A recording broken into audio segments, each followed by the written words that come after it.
वंदे मातरम। मैं हूं विनोद कुमार शुक्ला। अड्डा पर आपका स्वागत है। कांग्रेस मुस्लिम लीग से इस बात का सर्टिफिकेट मांगती रही कि वो सबको रिप्रेजेंट करती है, हिंदू को, मुसलमान को, सिख को, सारे उसको रिप्रेजेंट करती है। और मुस्लिम लीग लगातार ये कहती रही है कि वो मुसलमानों के रिप्रेजेंटेटिव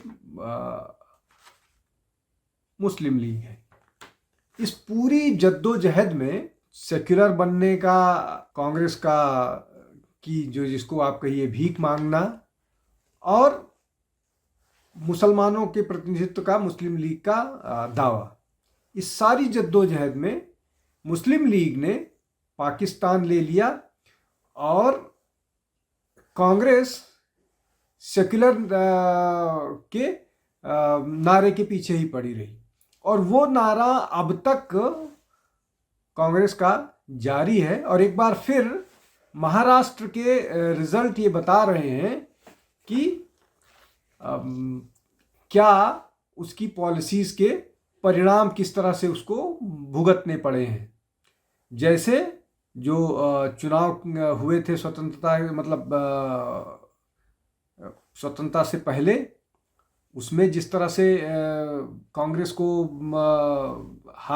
कांग्रेस का जो हाल हुआ था, वैसा ही कुछ होता हुआ दिख रहा है। लेकिन मैं इसको कांग्रेस से ज़्यादा हिंदुओं के डिनायल पर जाता हूँ, जो लगातार ये कहते रहे हैं कि नहीं, कम्युनलिज्म कोई चीज़ नहीं होता और मुस्लिम कम्युनलिज्म तो और कोई बात नहीं होता है।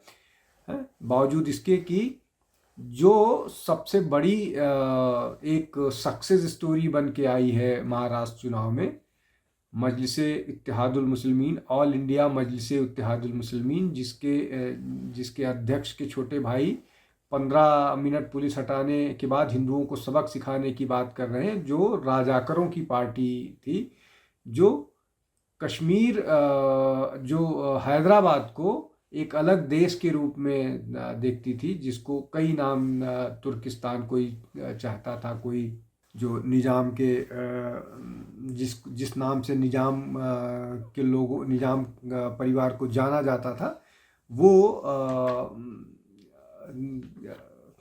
देना चाहती थी। तो ये एक स्थिति है। ऐसे तो जो आंकड़े अभी निकल करके आए हैं, उस हिसाब से तो MIM को लगभग 95 सीटें मिली हैं। लेकिन MIM के अपने दो तरह के दावे हैं। एक तो ये कि जो उनका उनके एक नेता हैं शरीफ नक्शबंदी, उन्होंने 114 का दावा किया है। लेकिन जो महाराष्ट्र MIM है, महाराष्ट्र MIM का ट्वीट हैंडल है, उसने मुझे रिस्पॉन्ड करते हुए ये बोला कि 126 सीट वो जीते हैं। खैर, अब ये जो मैं बात कहने की कोशिश कर रहा था कि किस तरह से सेक्युलरिज्म के नाम पर नीतियों में बदलाव हुआ है, और वो सेक्युलरिज्म जो है वो एंटी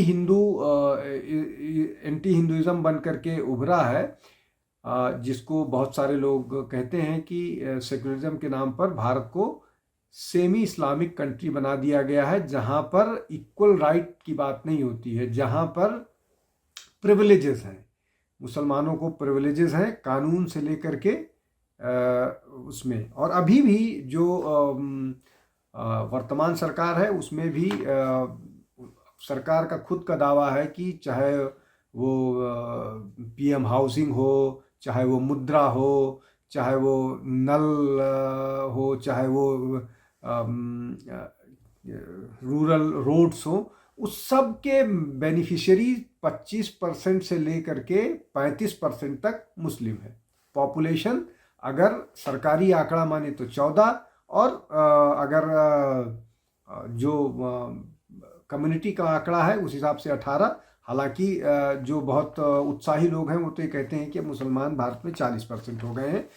कुछ जगहों पर हो भी गए हैं, जिसका परिणाम आपको दिखने लगता है।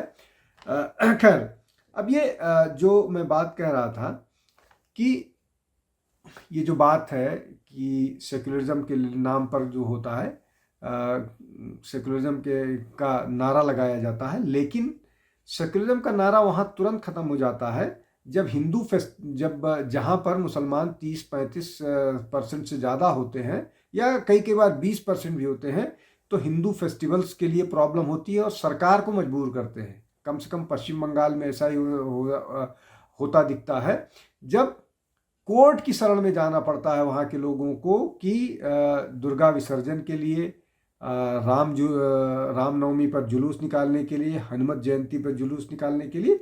और कश्मीर में तो ये हो ही चुका है, जहाँ पर पंडितों को खदेड़ दिया गया है, रलीब गलीब चालिब सब को मालूम है। लद्दाख में ये शुरू हो गया है। अब एक और महत्वपूर्ण बात है कि जो बात लद्दाख की कर रहे हैं वो ये और समझ लें कि बहुत सारे इलाकों का उत्तर प्रदेश में, बिहार में या राजस्थान में या किसी और जगहों पर जब नाम बदला जाता है या दिल्ली में नाम बदला जाता है तो आग लग जाती है पूरे सोशल मीडिया में। लेकिन हरि पर्वत को कोहे मारन बोला जाए या अनंतनाग को इस्लामाबाद बोला जाए तो इससे कोई दिक्कत नहीं है। इसके अलावा एर्नाकुलम जिले को दो जिलों में बांटने की मांग चल रही है। वहाँ पर एक केरल मुस्लिम जमात है, हालांकि एर्नाकुलम में मुसलमानों की जनसंख्या सिर्फ 15% है, उसके बावजूद इस तरह की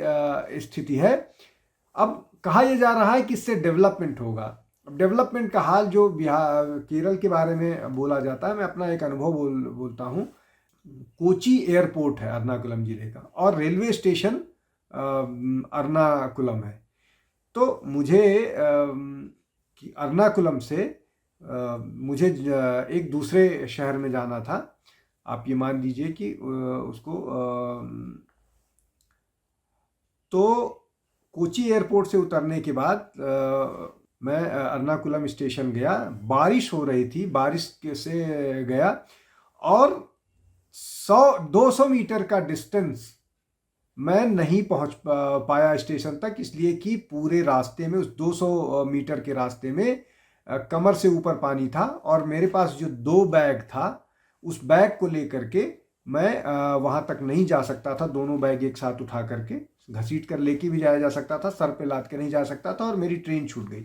तो इंफ्रास्ट्रक्चर का ये हाल है develop so called fully literate developed state का। महाराष्ट्र के परिणामों में केवल ऐसा नहीं है कि उस वहाँ पर MIM को ही बहुत सारी सीटें मिली हैं। वहाँ पर एक और पार्टी है जो नई फॉर्म हुई है मालेगांव में। अब आप उस पार्टी का मैं नाम बताता हूँ और देखिए कितनी चालाकी से उसका नाम रखा गया है। उस पार्टी का जो शॉर्ट नाम है वो इस्लाम पार्टी रखा गया है, लेकिन इसको चुनाव आयोग से बचने के लिए कि कोई इसमें धर्म का वो इन्वॉल्व ना हो, इसका नाम है, ये पूरी पार्टी का नाम Indian secular largest assembly of Maharashtra. अब इस पूरी पार्टी के जो नाम है, इसका आप मतलब निकालिए, क्या मतलब है, क्या कहना चाह रहा है, उस पार्टी का योजना क्या है। लेकिन वो इस्लाम मैटर करता है और उसी के कारण ये सिंगल लार्जेस्ट पार्टी बन करके उभरी है मालेगांव में। मालेगांव को के बारे में बहुत सारी चीज़ें कही जाती है, वो मैं नहीं कहना चाहता हूँ। और ये समाजवादी पार्टी के साथ अलायंस में चुनाव लड़ी थी, तो कुल मिलाकर के दोनों ने लगभग 40 सीटें जीत ली हैं। 43 वहाँ मेजॉरिटी के लिए संख्या है। अब यहाँ पर 21 MIM ने जीता है और कांग्रेस साफ हो गई है। पिछली बार वहां पर कांग्रेस का दबदबा था, कांग्रेस जीत करके आई थी। कांग्रेस को 3 सीट मिली है सेक्युलरिज्म के नाम पर। जो सेक्युलरिज्म की बात करती है, तो आप ये मान के चलिए कि जो लोग सेक्युलरिज्म की बात करते हैं, जहां पर मुस्लिम डोमिनेटेड, जहां पर मुस्लिम मेजॉरिटी होता है, वहां पर फिर कांग्रेस या जो सेक्युलर पार्टीज हैं वो उनका कोई अस्तित्व नहीं होता है, उनकी कोई पकड़ नहीं होती है, उनकी कोई सुनवाई नहीं होती है। वैसा ही मालेगांव में हुआ और बाकी सभी जगहों पर हुआ। नहीं तो अब इसमें जो MIM का दावा है, उनका ये कहना है कि कांग्रेस वोट कटर बनी है।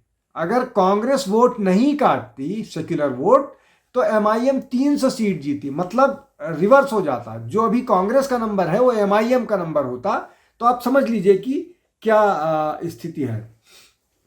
अब इसमें आप जो भी स्थिति है बहुत क्लियर स्पष्ट किया समझ लेना चाहिए कि जो लोग सेक्युलरिज्म की बात करते हैं वो सेक्युलरिज्म नहीं है, वो सेक्युलरिज्म का सिर्फ उनको नारा उनको सेक्युलरिज्म का के नाम पर उनका उपयोग हुआ। उसके बाद जैसे ही उनकी ज़रूरत ख़त्म हुई, जहाँ पर भी मुस्लिम पॉपुलेशन बढ़ा, वो आप सेक्युलर पार्टीज़ की ज़रूरत उनको नहीं पड़ती है। अब इसका सबसे बड़ा उदाहरण जो है वो पश्चिम बंगाल है। पश्चिम बंगाल में ये बहुत सारे नेता, मुस्लिम नेता अब ये कहने लगे हैं कि अब हमें कभी ममता बनर्जी की ज़रूरत थी, अब हमें ममता बनर्जी की ज़रूरत नहीं है, हम अपने अकेले दम पर चुनाव लड़ सकते हैं। ममता की ज़रूरत कब थी? जब इल्लीगल बांग्लादेशियों को पश्चिम बंगाल ले आकर के सेटल करना था, तब 27% मुसलमानों को ममता बनर्जी की ज़रूरत थी कि 27 को 35 किया जाए और उसके और किया जाए, और वो ज़रूरत अब उनको लगता है ख़त्म हो गई है। और ऐसा उनका अनुमान है कि वो शायद इस तरह की स्थिति में है कि अब बिना ममता बनर्जी मत कहे, बिना हिंदू वोटर्स के वो खुद के दम पर वहाँ बेहतर कर सकते हैं। और यही कारण है कि वहाँ पर अब मुस्लिम संगठन के नाम पर 2 राजनीतिक दल बन गए हैं, दोनों चुनाव लड़ रहे हैं। इस बार हुमायूं कबीर ने एक बाबरी मस्जिद का शिलान्यास किया है और उन्होंने अपना एक राजनीतिक दल बनाया है, जिसके कारण वो चुनाव जीत रहे हैं। और मुसलमानों के वोट के कारण ही उद्धव ठाकरे को 65 सीटें आई हैं।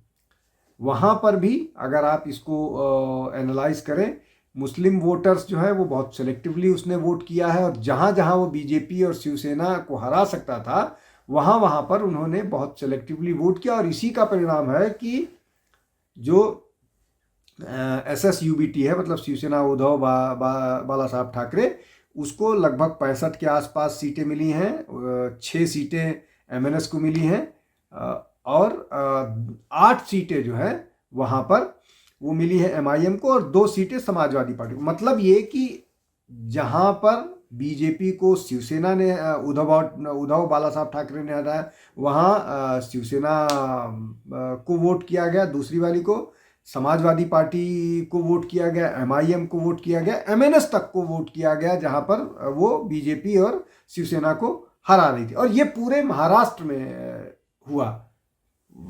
उसका उदाहरण दूसरा आप देखिए, जो लातूर में भी ऐसा ही हुआ। खैर, अब ये जो डेवलपमेंट की बात बीजेपी और बाकी बीजेपी करती है, सब जगह डेवलपमेंट की बात करती है, वो स्पष्ट बहुत सारे सोशल मीडिया पर आप जाकर के देखिएगा कि बहुत सारे लोग स्पष्ट तौर से बोलते हैं कि ठीक है, हमको बीजेपी से बेनिफिट हो रहा है, लेकिन हम वोट नहीं देंगे। और वही बात मुंबई में भी हुआ, बावजूद इसके कि शिवसेना और बीजेपी की जो मिलीजुली सरकार है वो डेवलपमेंट कर रहे हैं। समुद्र में जो बहुत कनेक्टिविटी बना रहे हैं, चाहे वो अटल सेतु हो, चाहे और मुंबई कुर्ला जो कनेक्टिंग वो है वो बनाया जाना हो, या मेट्रो डेवलप किया जा रहा है, या और कोई डेवलपमेंट काम हो, उन सब के बावजूद भारतीय जनता पार्टी और शिवसेना को मुसलमानों का वोट नहीं मिलता है, चाहे वो जितना डेवलपमेंट कर ले। मतलब ये कि ये जो सेक्युलरिज्म का मसला है, इससे कुछ नहीं होगा। वो सीधे सीधे उस पर माइंडसेट पर काम करते हैं, जिस माइंडसेट पर, मतलब जहां वो सेक्युलरिज्म से उनको कोई लेना देना नहीं है। वो सिर्फ ये देखते हैं कि जहां पर उनकी पॉपुलेशन ज़्यादा है और कहां पर वो खुद अब अपना कैंडिडेट जिता पाने की स्थिति में हैं। तो ये है। एक और उदाहरण बहुत महत्वपूर्ण है कि अभी बांग्लादेश में मकर संक्रांति पर ये अनाउंस किया जा रहा था, और इस पर लंबा जुलूस निकला था कि मकर संक्रांति को सेलिब्रेट मत की नहीं करे कोई, ये हमारा हिंदुओं का त्यौहार नहीं और ये मुसलमानों का त्यौहार नहीं और ये मुसलमानों के खिलाफ है, इसलिए इसको सेलिब्रेट नहीं किया जाना चाहिए। ऐसा ही अनाउंसमेंट जो है वो गुजरात के जुहापुरा मस्जिद से मकर संक्रांति पर किया गया। मतलब गुजरात जहां 10% मुसलमान हैं लेकिन किसी पॉकेट में उनकी संख्या ज़्यादा होगी, तो वहां भी वो मकर संक्रांति ना मनाने देने के लिए है। बाकी सभी जगहों पर इस तरह की बहुत सारी घटनाएं होती रहती हैं, जहां जुलूस पर, मंदिर पर भजन को आकर के बंद करा दिया जाएगा, आरती रुकवा दी जाएगी। मतलब ये उत्तर प्रदेश, राजस्थान में होता दिखता है, दिल्ली में होता दिखता है। तो ये सारी चीज़ें होती हुई दिख रही हैं। बावजूद इन